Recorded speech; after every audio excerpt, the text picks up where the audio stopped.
This episode may contain language or discussions that may be offensive or triggering. Refer to the episode summary for details. Welcome to the SheConfidential podcast. I am Charlene, and I am chatting today with Miss Molly with the most. She has a fabulous podcast, and if you all have not listened, I really urge you to check her out. She's on all the major podcast apps, and she talks about everything related to love, life, relationships, self-improvement, empowerment, and just in a really straightforward, honest, keep it real, sister girl kind of way. So I'm a fan of her show. I'm so excited to finally get to talk to her. So hi, Molly. Hi, how are you? I'm so excited to be here. Yes, fabulous. I just, one of the things that I love about your show is that you're very transparent, and you make it okay for women to not be okay all the time. And that's something, and just saying that, you know what, I'm struggling with dating. I'm trying therapy. I don't know how I'm liking this. Oof. And people need to normalize saying that, because everybody's now like on this bandwagon that, everybody should go to therapy, but we're not being transparent fully that the process is not easy. Mm-hmm. It may not necessarily work for everyone at every stage and every point in their life. Yes. And you keep it real about that.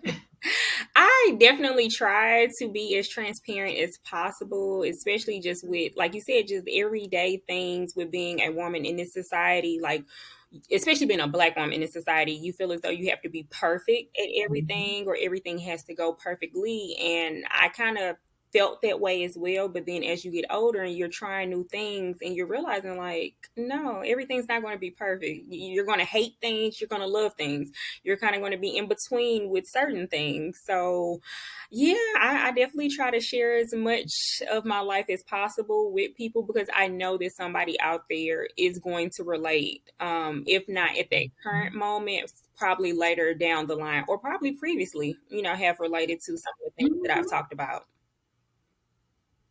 Yeah, absolutely. I mean, the thing is, I was joking with somebody about that last week. It's like when you overcome one hurdle or one obstacle or point in life, you realize, okay, now there's this other thing I got to deal with. Like, it's never ending, No, the things that we have to tackle. And a lot of it's just all that inner work, of self-doubt, just figuring out what we want, what we like is, and women, I know we say it a lot of times, like, we'll be in a relationship or deal with a certain partner.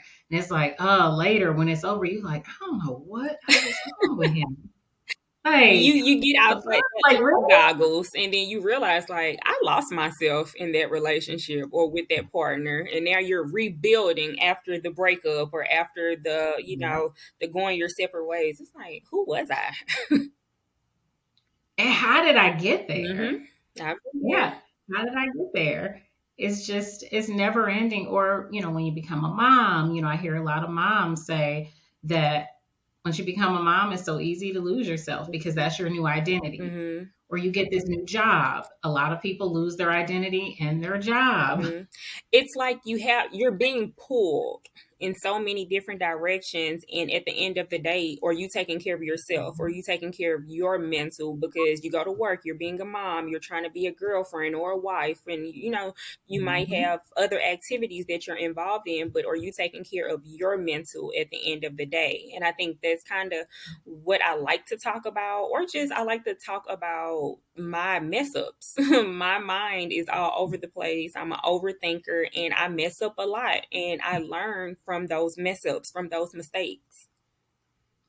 Yeah. What are some of your funniest hiccups that you've shared with the audience? So this one isn't necessarily the hiccup, but it was the first time I went to therapy. I was so excited to go to therapy. I thought it was going to be like the movies. I was going to lay on the couch and just tell them all about my life, and and they were going to help me like figure it out, navigate. Like, am I okay in the career that I'm in, or do I want to, go somewhere else or move up the ladder? Do I want to leave and move to another city or another state? How's the dating going to be? I had so many questions.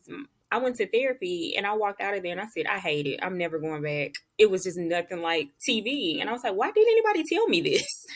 No one told me it wasn't going to be like the TV. I walked out that first day and I just bawled crying.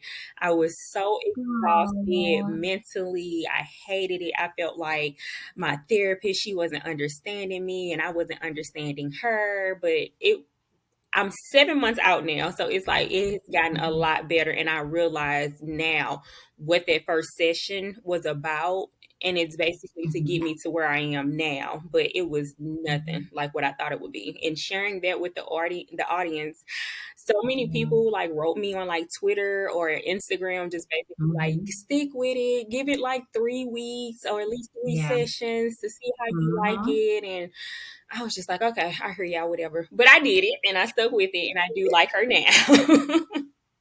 But it was just nothing like what I thought it would be. But it's very eye opening. I will say that. Yeah. What would you tell somebody about their first in terms of expectations? Because it sounds like maybe the expectations that you had didn't align with Mm. the reality. So, what expectations would you suggest for people to have for that first session and for the overall therapy experience? So I would honestly say for the first session, don't have any expectations at all because we watch so much TV or we watch so many movies and you just see this Mhm. one like image of therapy. You go, you lay on the couch, you talk about your feelings, your therapist sit there with the notebook and jot down notes. My experience Yeah. was nothing like that. So I walked in there with so many expectations of a movie that it was just like, no. I thought I was walking in there to just talk about my current life and kind of what I wanted for the future. But of course, she wanted to get to know me and also my past. And it's at that moment, I wasn't understanding. But now, like, she had to dig into my core of who I am and how I was raised Mhm. to help me now and also for the future. So I would definitely say don't have a lot of expectations going in. Just kind of go in with an open mind to the way that therapist will navigate it because each therapist is going to have like a different strategy or different game plan of how they handle clients. So kind of just go in with the Yeah. open mind and be honest. Mhm. Being honest is the biggest thing because you're going to your therapist to basically fix your life, so fix. But you're Mhm. going to a therapist, so you want to be as honest as possible. And I think those first couple sessions I was a little apprehensive about what I wanted to share, but being as honest as possible, that way your therapist can help you. Now I go in Yeah. just, hey girl, this is what's going on now. This is where I'm at, this Mhm. is what I need help with, this is what I'm trying to maneuver through. Yeah. But I just didn't want to be judged. I think, and my therapist, she is Christian based, but I Yeah. don't necessarily go to her for her Christian based therapy. But I was Mhm. very apprehensive with talking to her about dating or being abstinent or things like that. I was like, I don't Mhm. want this lady judging me in my past. But Yeah. she's definitely open minded. So definitely be honest with your therapist. And like I said, just be patient with them because Mhm. they're there to be patient with you. It's going to take some people certain amount of time to open up, and then others may go in there and just overshare everything in the first session.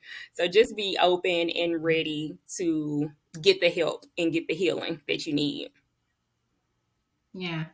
And it's great that you said don't have that's what everyone that I've talked to on the show about therapy, I've asked them, what's your Mm-hmm. recommendation for the first session? And everybody's like, don't have any Yeah. expectations. Because you'll go in there thinking they're going to fix your life. And then the therapist that I featured on the show, and I think it was season 2, episode 11 with Olivia Baylor, and she's a licensed clinical therapist. And one of the things that she said was, we as therapists are not here to fix your life. Yeah. She said, people come in and they think we're here to answer all your questions and tell you what to do. They'll say, tell me what to do. Mhm. That's not what a therapist is there to do.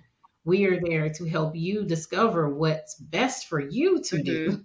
And that's a much lengthier It process. is. And it can be frustrating. It is. I'm telling you, I went in thinking she was gonna tell me you need to do A, Y, and Z. Like from Mhm. A all the way to Z of what I needed to do. And she did none of that. And it was just like, well, why am I coming here? Like you're not helping me.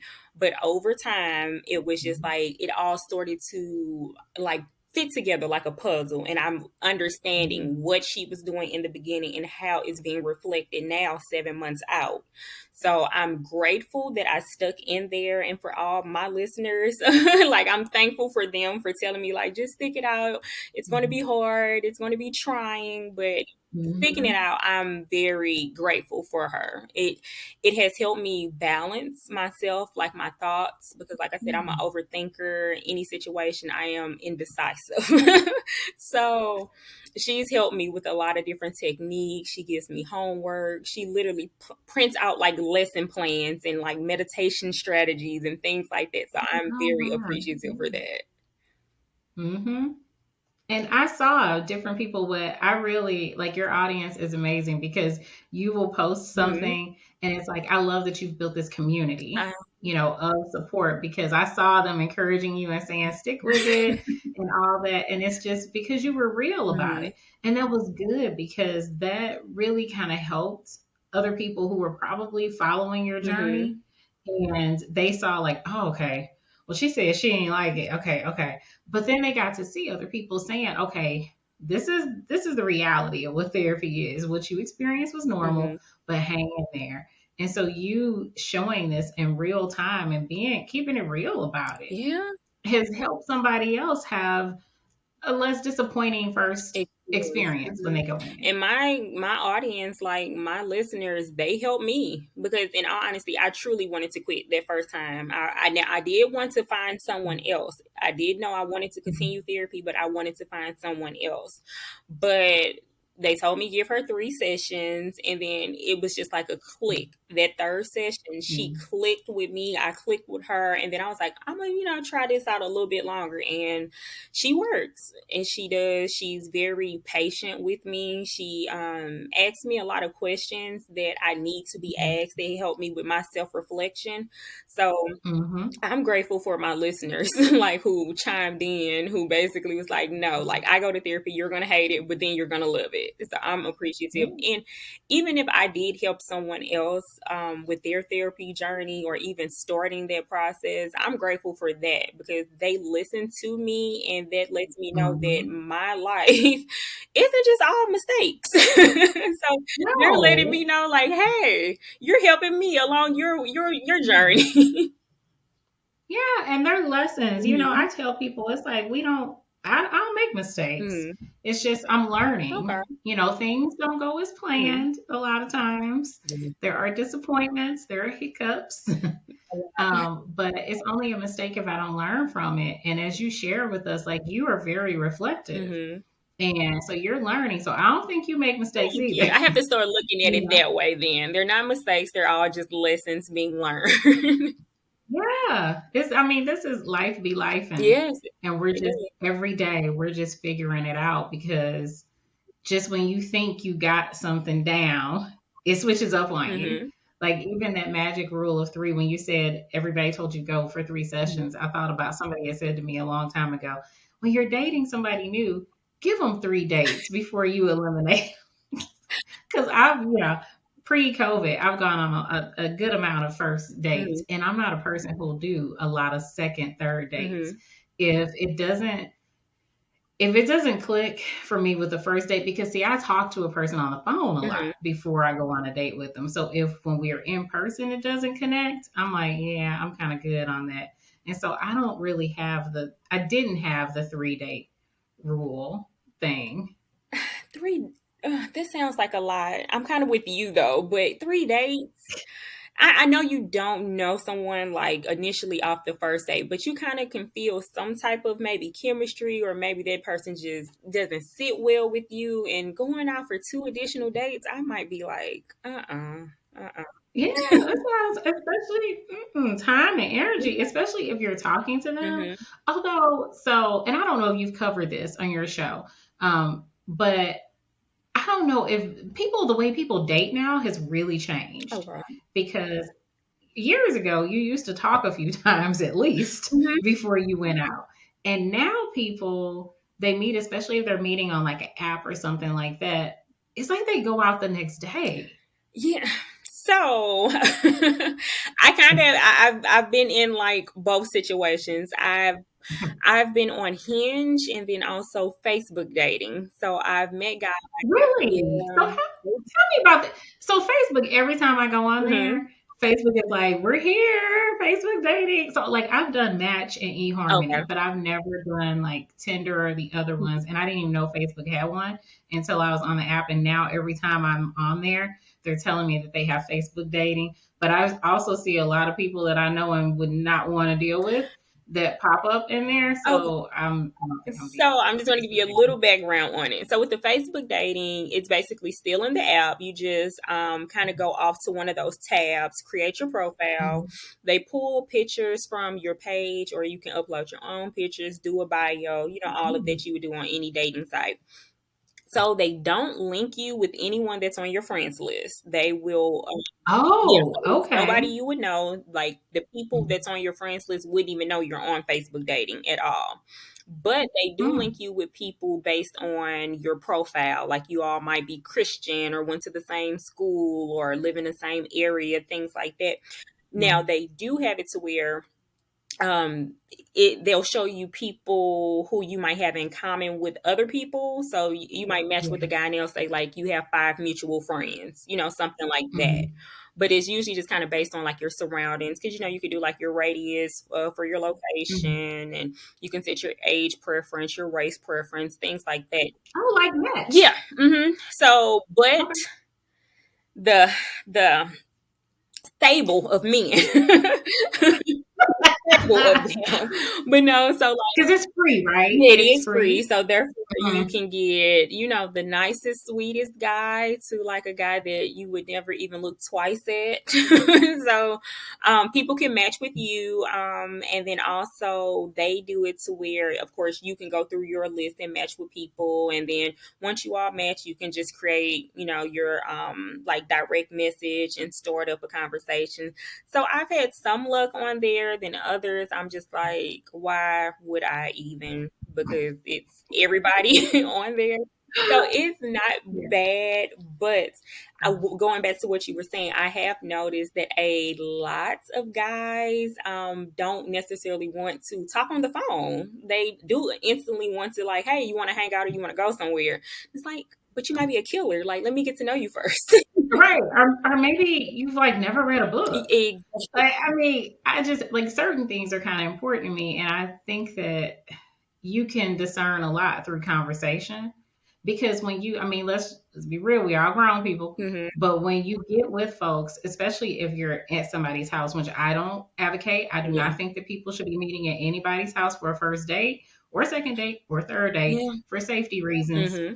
And lady, y'all can go on CaseNet and there are different Yep. websites you can go on, run these people's names. Men, y'all need to do that too. Hmm. But run that person's name because you'd be surprised. I dated somebody once Hmm. and I didn't like him, so we only went out once. Hmm. But then I had looked him up and it turns out he had a restraining order Oh against him. goodness. And I was like, oh, so the red flags I picked up on at that date, Hmm. they weren't Hmm. misplaced. So check those things. Google Yes. everybody that you date. Yes. Yes. Like people say that, oh, that's wrong. You're invading somebody's privacy. Don't do that. Yeah. No, you need to know. These people crazy out I here. was They just going to say that we're in a day and age where people, like you said, are crazy. People are really on some of these sites looking to harm people, harm women, harm men, rob people, set people up, things like yes. that. So you just have to be safe with what you're doing. So you searching somebody's name isn't an invasion of privacy, especially if you're looking for Mhm. safety reasons. Now, if you're just looking to see like, well, what he do, who is his ex girlfriend, things like that. Okay, now that's Mhm. maybe just taking it too far. But if you're You need to talk to your yeah, therapist about that. but if you're looking for your safety, like if you're having any type of like intuition, any type of red flag, something's not sitting right with you, look a person up. I look up everybody. I I look up everybody generally before I go out yeah. with you. I'm looking you up. I mean, I'm gonna search for you on social Mhm. media to see what your social media page. One guy that somebody had tried to introduce me to, it was a cousin of hers. I went on his page and he had a bunch of blunts and stuff and weed on the table. I'm like, first of all, you so stupid that this you've got all this Mhm. drug paraphernalia Mhm. on your Facebook page. Yeah. And then just everything, like I could see from his Facebook post that he couldn't really spell. And just his focus, I was like, this dude, like, and she was like, he was really nice. And I'm sure he was a wonderful person, but he wasn't for me. Right. And so that helped spare both of us, Mm-hmm. a waste of An time. awkward So date, an uncomfortable date. Yeah.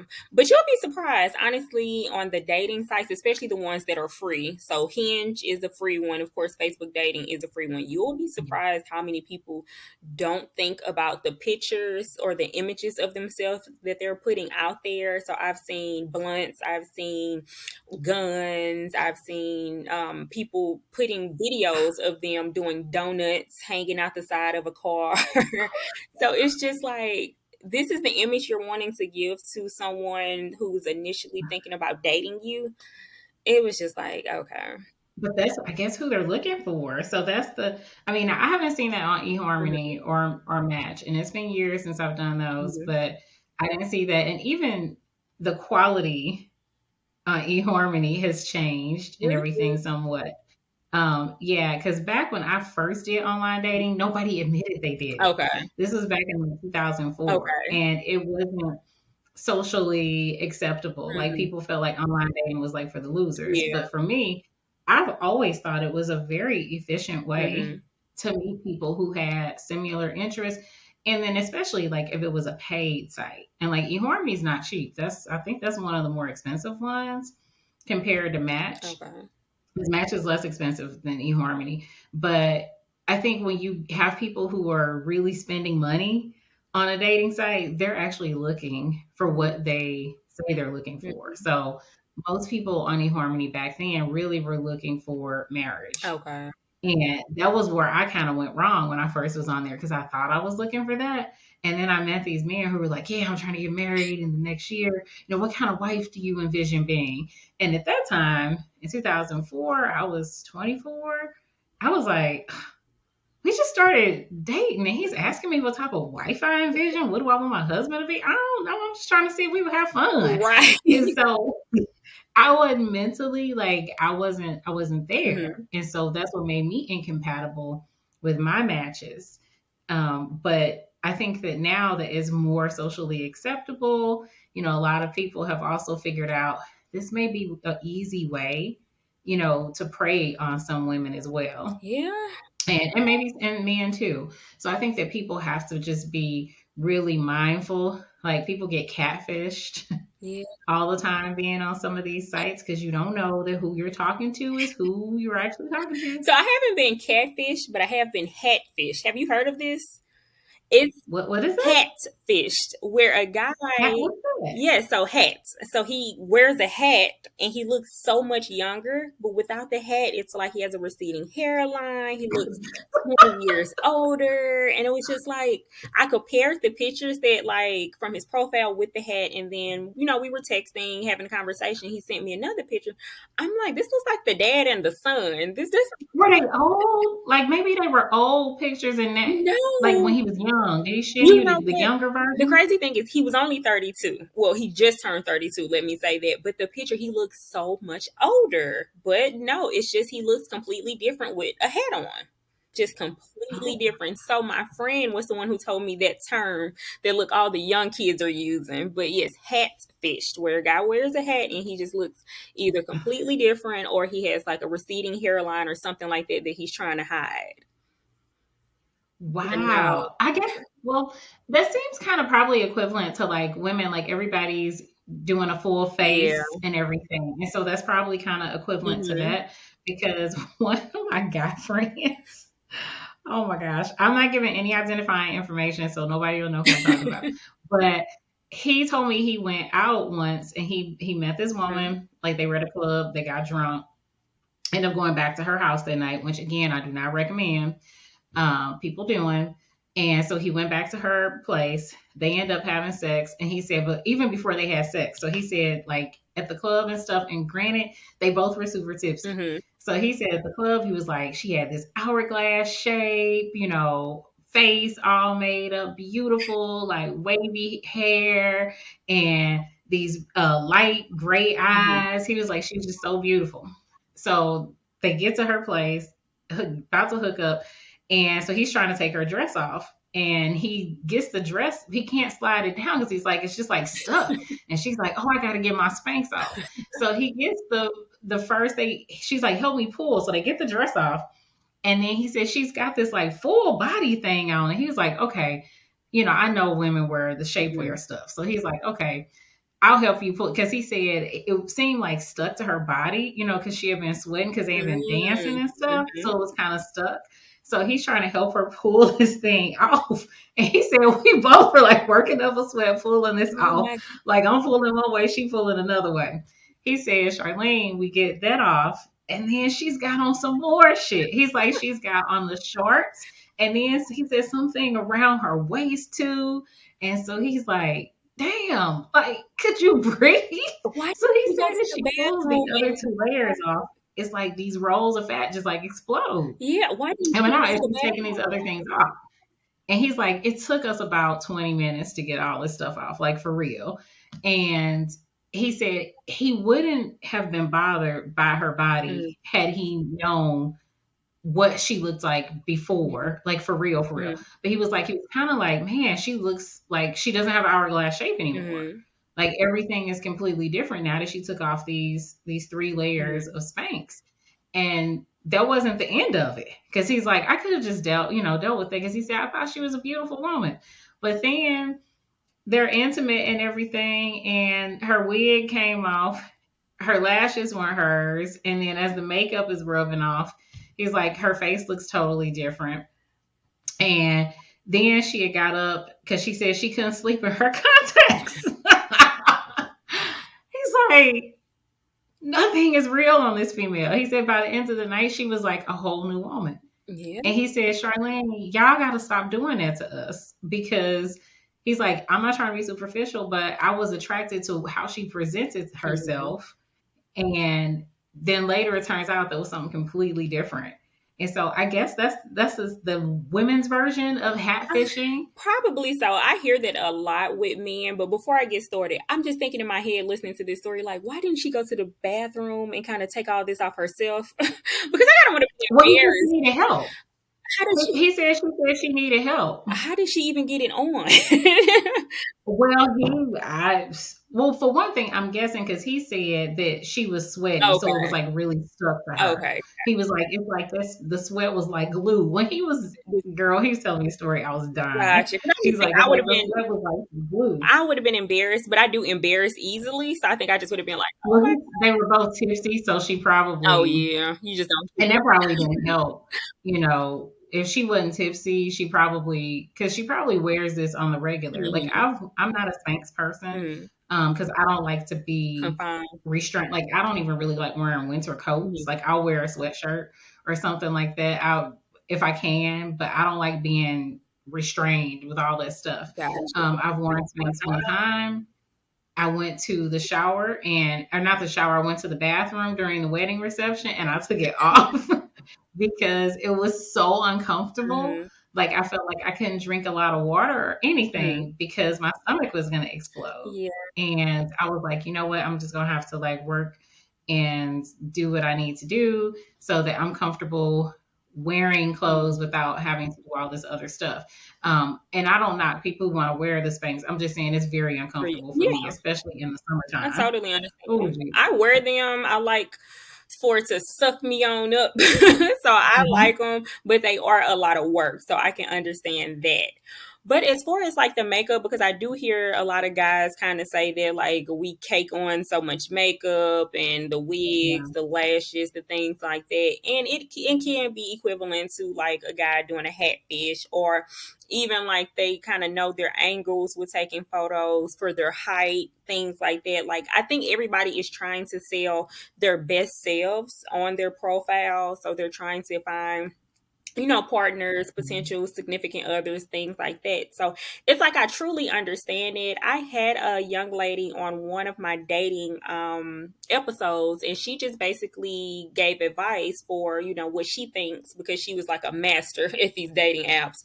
But she said for ladies, Mm. like, try to do no makeup photos, or photos with the neutral look with light makeup, because you don't want Mm-hmm. to have a false image of yourselves when you do meet these guys. Like, kind of, Mm-hmm. tone it down a little bit, show the more natural you. So I kind of took her advice, and the crazy thing is, I got more like likes and replies to my natural photos compared to like Yeah. my wigs and lashes and weave. It was just like, Mm-hmm. oh, men do like natural beauty. Like, Yeah. you'll be shocked, the way that it's portrayed on Instagram and different social media apps, where it's like you have to be glitz and glamour. But the majority of the likes is when I have my natural hair and it's curly, like Afro stage. And it's just like, Mm-hmm. men like that. So it was a shocker, because I did think like you have to, look all glitz and glamour to, sell Yeah. yourself. But over time, it was just like, no, just, be yourself, a little toned down makeup if you want makeup. Some women don't, Yeah. even like makeup. So, Yeah, whatever rocks for you. And I think that's one of the other cool things, because so often you have this battle of team no makeup and yeah. team natural. And I'm just like, yeah, I'll take your teams and Hmm. shut up. Yeah. Because again, one day I may want to wear my hair. One day I might want to have a crochet. One day I might want to have a sew in. Hmm. One day, I mean, I'm going to do what makes me Hmm. happy. And having these different teams really just pits women against one another on who's doing it best. Yep. And there is no Hmm. best. Because for me, it's like I have different personalities. So I might want to be easy breezy one day with no makeup and my natural hair. The next day, I want to be a baddie and I want to throw on a wig and Yeah. some lashes and makeup. It might be a light makeup, it might be caked on. I have different personalities, different events, different places of what I want to look like. What's the thing? So with a guy, you never know which one you're going to get. So I get there. You're not going to know which personality is coming, but hey, they're all fun. Right. Which can be a lot of it could be a lot of Hmm. fun. We got Yeah. variety. Yes. And you talk a lot, you share a lot about your dating adventures. Yeah. Like, what are some of the key lessons you've learned about dating? So I have funny ones and I also have like real life ones. So one of my real life like key things is just have fun. Just go with the flow of things. Don't put too much pressure on the other person, but also don't put too much pressure on yourself. Going into the Yes. dating thing, I had been single for 4 years, so I was like, okay, I Mhm. think I want to try dating again. Like, let's see how this works. And jumping into this dating during a pandemic was hard because I wasn't really going anywhere to meet people. So, the young lady that was on the episode, she, was helping me with dating apps and just kind of getting me familiar with those. So, just jumping out there. I Mhm. learned, like I said, not to put too much into the other person, like any expectations. Just kind of go with the flow, get to know them, let them get to know you. I'm an Mhm. oversharer sometimes, but I also have a guard up. So I don't mind being transparent, like about me, my life, kind of like what I have going on. But also I have a guard up with like my personal life, like my private life. So I'm not really good with opening up about like my life as far as like my family and like my upbringing and things like that. I kind of keep that sacred. So Yeah. some men are okay with it. Other men are just kind of like, okay, or am I gonna learn anything about you? But it's just like, hey, look, over time, because you don't want to Yes. share too much in the beginning and then you don't talk to these people, it's a Yeah. couple of weeks or a couple of dates, because I've met guys who have overshared a lot of their lives and we no longer talk. So it's just kind of like, Mm. I know everything about you, about your kid, about your baby mother, your family. Like, it's just a lot. So if you are an oversharer, then just kind of tone it back just a little bit in the beginning and don't give out Mhm. so much of yourself in the beginning, because that could scare people away as well. But I will say that I used to be worried about scaring people mhm, away. So I used to hold back like a lot, like as far as saying exactly what it was I wanted, because I'm like, I don't want him to feel like I'm needy or clingy. I don't know if it's something about turning 40 or just the last year in general, but I'm just like, fuck it. I'm going to keep it 100 with you. This is what I want. Mm-hmm. This is what I'm looking for. If you're not, it's all good. Like we can Sure. keep it moving. Yeah. And so sometimes I mean, we have to be really clear on what we're looking for Mm-hmm. too, because you can use that sharing as a way to weed folks out. Mm-hmm.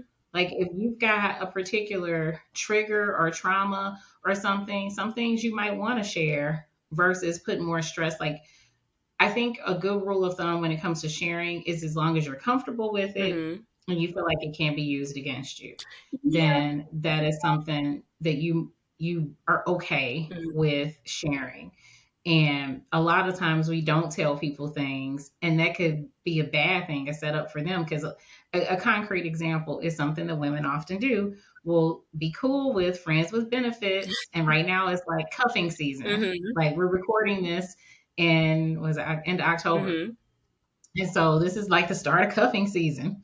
And women might say, oh, I'm cool with this. I got my needs. I'm just here to get my needs met, when you may actually be looking for more Mm-hmm. and you're hoping that maybe you'll get more, but you're just cool with where you are right now. When we need to be comfortable with saying, you know what, I get where we are right now, we're getting to know each other, but I want you to know I'm looking for a relationship. So having that conversation, because that person, that partner may say, I'm not interested in a Sure. relationship. That's not for me. Mm-hmm. No, And you can save yourself a whole lot of hurt no, if you believe it when they say it. I totally understand that. So I definitely get like letting people know that up front, like what you're looking for, what your intentions are, what you're trying to do.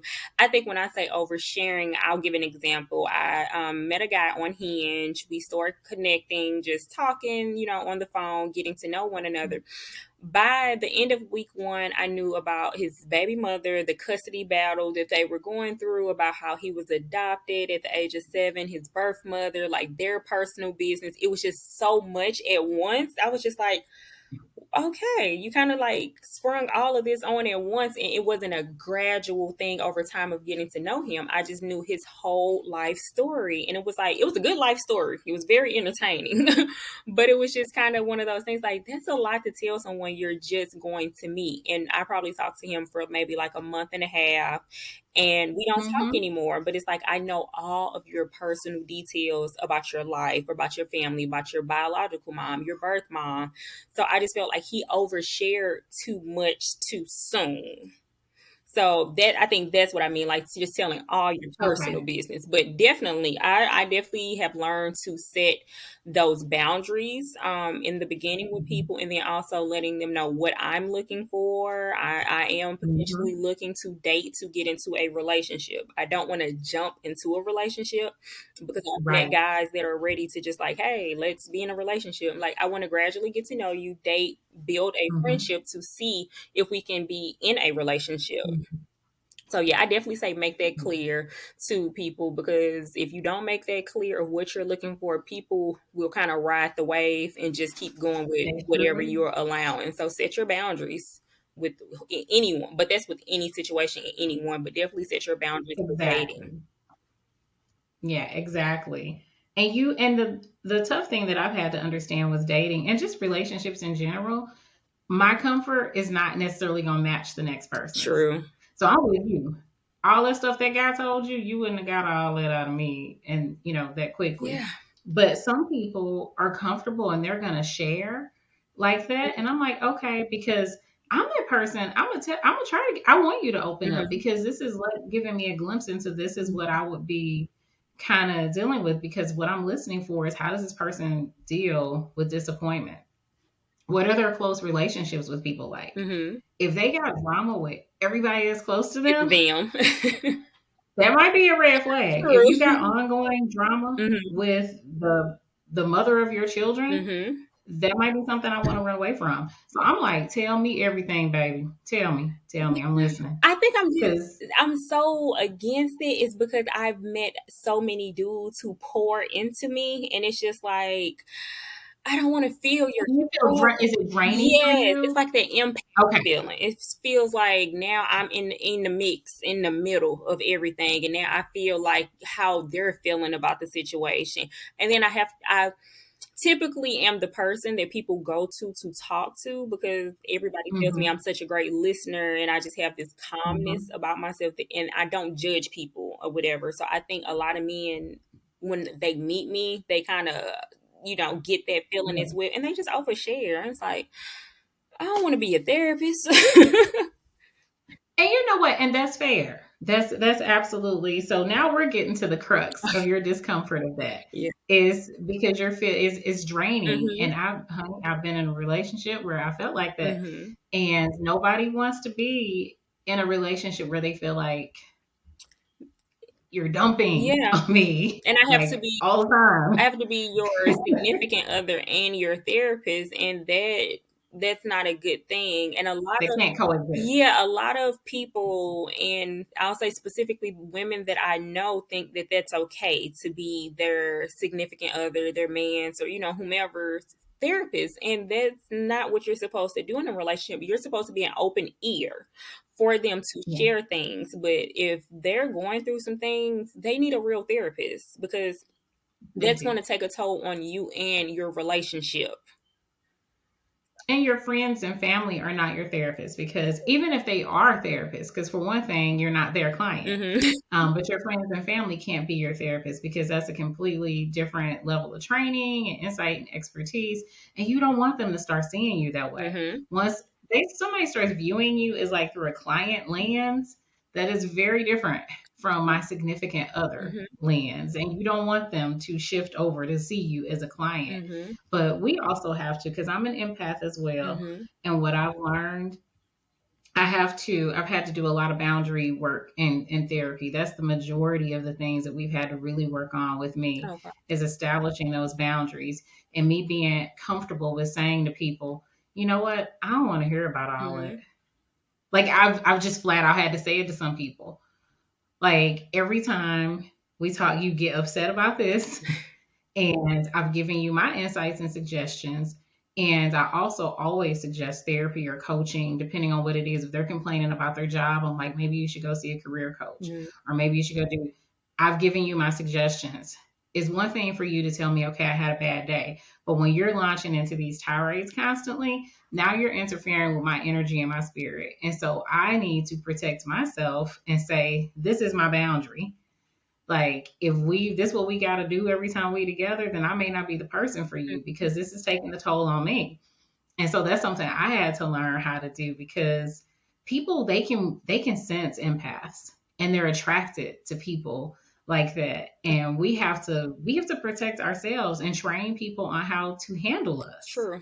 because otherwise they will just if we don't train them how to establish those boundaries, we're training them to just keep on doing that. Yeah. And they will suck you dry, unfortunately. They They will. suck all your energy dry, and now your cup isn't full anymore. Like you don't have the energy to do whatever it is that you had planned to do after speaking to that person. It's just like, I want to go home. I'm drained. I don't have the energy. So Broke down. and but it's just like they get that comfortable feeling from us, and they just feel like, oh, I can share, I can pour everything of my stressful day, and it's like I give people the listening ear because like I said, I'm a great listener.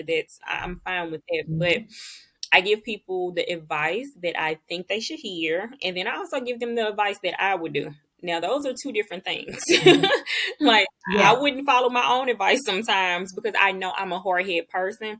And my dad always Mhm. says that, like, you're hard headed. You have to learn lessons for yourself. And I'm just going to always be that person. But I try to give them the best advice and then the advice that I would do. But I'm not going to continuously have the same conversation over and over, giving you the same advice and you're not taking it because you're you're only coming to me to vent. You're not looking for an end Yeah. game. You're not looking for how to fix your situation. You just want to talk about the situation and then, go back on. I don't like that at all from people. Mm-mm. And it can be seriously draining, like seriously draining. Yeah, especially And when it's so a we do relationship thing. establishing. that will kill your relationship.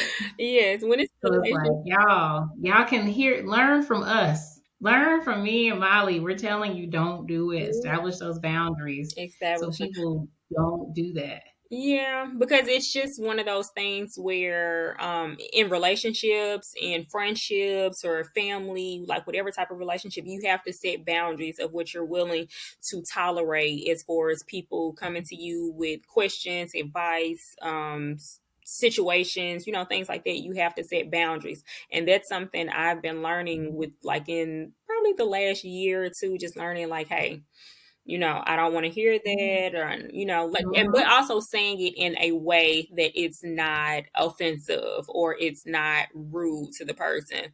But then sometimes you have to be a little rude. Like, I don't want to hear Yeah. it.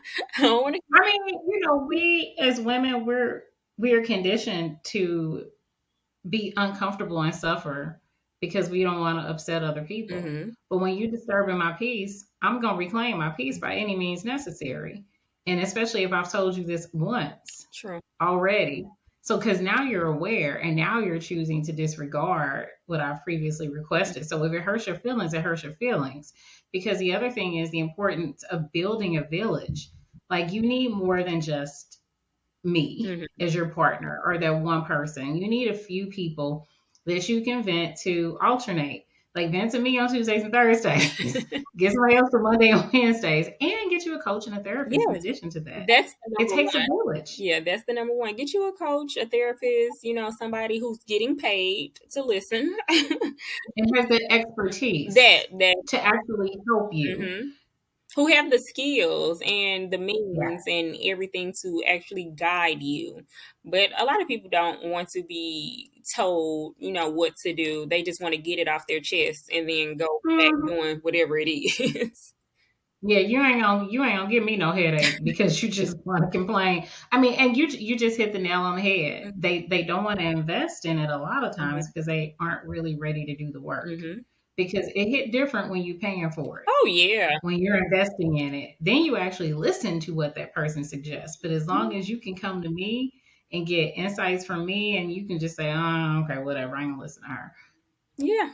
You don't want to invest in it because once you're paying your money for it, now you're just like, oh, I really got to do this now. I really have to put forth the effort to make a change or, whatever that change is. But when it's just your friend or your family member talking to you, it's kind of like, she might be right, but I don't want to right now. Yeah.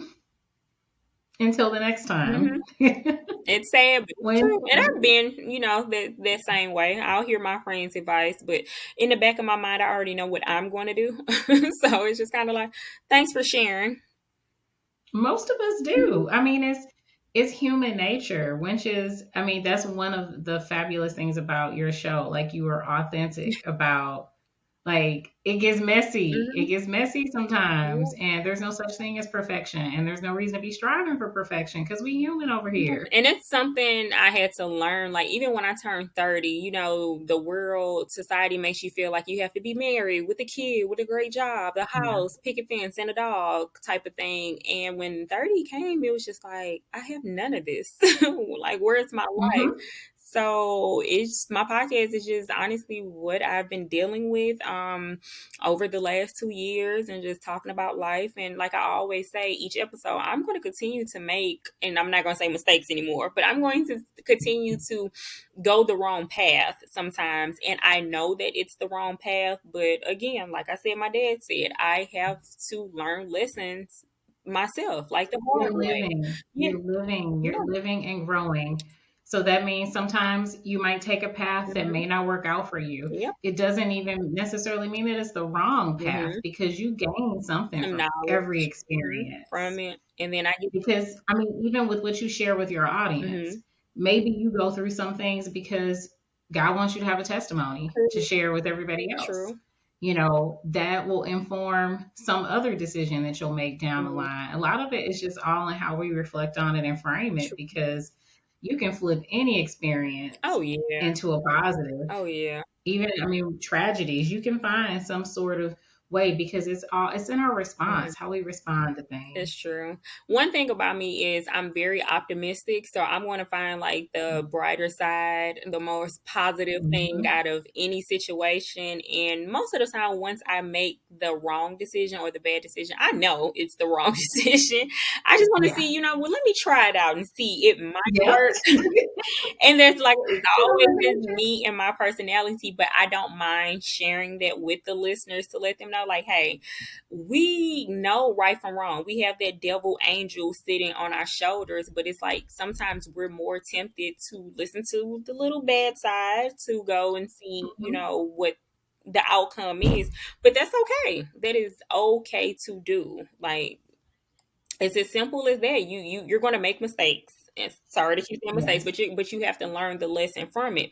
And I feel like if you don't learn the lesson, it's like, did you truly grasp the concept of what happened? Hmm. Because if you're not grasping the concept, you're going to continuously make the same, or you're going to continuously go the same path. So you have to know, like, Yep. hey, I don't like this, or this didn't work out this way. Let me flip it to see, Hmm. if I can do it another way. And it's just all about life because nothing's going to be perfect. And it's just something that we No. have to learn. Like, nothing is going to be perfect. Things might go right and things may be close to perfect, but it's just never going to be perfect. Such is life. Such is life. Yeah. And you share that with us on your show. What inspired you to start or well, you told us what inspired you. You wanted to show us talk about everything you were experiencing in your when you turned 30 Mhm. and everything. But how did you start your podcast? Because that's something that I hear a lot of people ask me, like, how do you start a podcast? Mhm. How did you go about like doing that and figuring out what format you wanted and all that? So it's kind of funny. First, my friends kept telling me to start a podcast. Like, you should start a podcast because you just like talking and you like sharing your life with people. So you really should start a podcast because you've been through a lot. So I was like, okay, got it. So in the beginning, I honestly did not know what I was doing. I just kind of jumped out there without a game plan. And that's typically my life. I jump out and kind of don't know, but God always has me and I land on my feet. So I'm grateful for him for always covering me. But I just got on Anchor because a lot of people, like, I did a lot of research and I had some friends who had podcasts and I kind of just asked them a couple of questions and tweaked their brains. So a lot of them were using Anchor. So Anchor is an app and I believe they have it to where you can use it on your laptop as well. But it's an app you can use on your, like, your tablet or phone, and it just helps you record by yourself. You can record with others and have them featured on your podcast. And I liked Anchor because it helped you basically stream to all the platforms or the most popular podcast platforms. So it was easy. You can just upload it to Anchor and they did the work for you. So you didn't have to manually upload to each, like Apple and Spotify, things Mhm. like that. But now as I'm getting into it, I'm learning there's different like apps besides Yeah. Anchor. But I think I've just been comfortable with Anchor, but I do want to kind of venture out to see what else is out there and how they work for other people, and then just to test it out to see if it worked for me. But I really just jumped out there and I learned as I went. And I always try to tell people, some people have to prepare things and have to get everything correct and get it right for them. And some people are like me where they just kind of like jump out there and I'm going to, hit my head a couple times, but I'm going to tweak it as I go. So just kind of figure out which is right for you and which one works for you. Absolutely. And just get started. Hmm. It's just if you have a podcast idea, y'all just get started. You can start one for little, like in terms of expense. You can have a heftier investment or you can have little to no investment. Hmm. It just depends on how much you want to jazz it up and how much you want to do. That is true. That is true. Like you said, just get started. Figure out kind of like what you want to talk about, what your topics will be. Will it be your life? Will it be about work? Will it be about hot topics, gossip, celebrity things? Just kind of find like your niche. And also over time, you might start out with one concept of what you think you want to talk about. But as you get older, you mature, your podcast will mature as well with you. So you might, for me, I started talking about sex and hot topics and things like that. And now it's more so motivational about life and making mistakes and having goals and plans, because my life has changed within these 2 years. I'm not the same person doing the same things now that I was 2 years ago. So I think a good thing for my podcast and for my listeners, they literally see my journey through life. And it's like, you are not the same person that started this podcast, but they didn't give up on me. They grew with me. And I love them for that, because they're always communicating and connecting with me along this journey. Wonderful.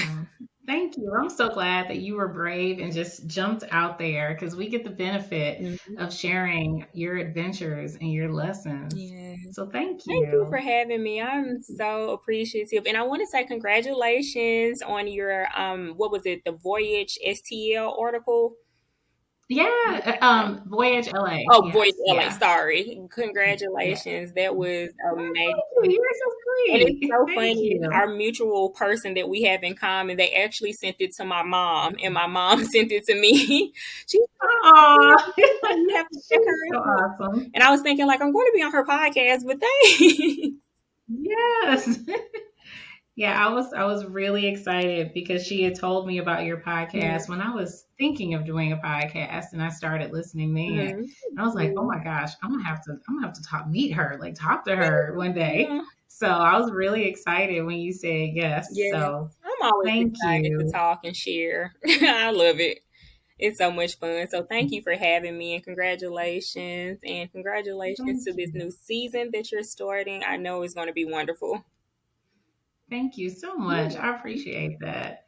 Yeah, and congratulations to you. Your journey is gonna be so cool to look back, years from now, and like if you listen to your episode 1 and just follow the trajectory. Yeah. Those first 5 episodes, I'm just like, I am not that person anymore. And it's so crazy to listen to the topics of what I talked about, the things I shared, and it's like I kind of cringe now in myself, and it's just like, wow, I was a little young and reckless. And to think it's only been 2 years, but showcasing myself, you see the growth, the journey. And that's what I try to tell people. Even if you don't have a podcast or anything like that, but you want to notice your growth, journal your thoughts, journal what's going on in life. And it's a healing technique, it's a meditation technique, but then you also, over time, you can look back at those journals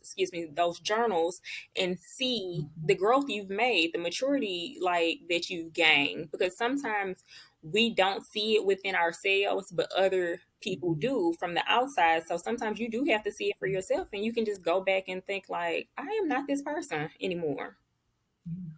Absolutely. It's beautiful. It is. The journey is always a beautiful thing. It doesn't feel like when we're going through it, but it's what makes us who we are. True.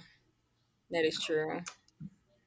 So can you share with the audience where they can find you on social media? What's your social media handle, and the name of your podcast reminder, which I know is Molly with the Most, and where they can listen? All right. So again, I am Molly. My podcast is Molly with the Most, and it's because I do the most sometimes throughout life. But you can find me on Instagram at Molly with the Most, and that's all together. You can find me on Twitter, which is Molly W_the most. I am always talking to listeners, talking to new people. I like to talk, if you hadn't noticed, so feel free to write on my page, send a DM if you have any questions, concerns. If you listen to an episode and you want to share something or you want to discuss something, I'm always open to listen. So you can reach out on Instagram, Twitter. I'm available. Beautiful. Thank you. Thank you. Yay. Y'all have to check out Molly with the Most. Yes. Thank you so much for chatting with me. Y'all, I'm Charlene Ketchum. This is She Confidential. Until next time.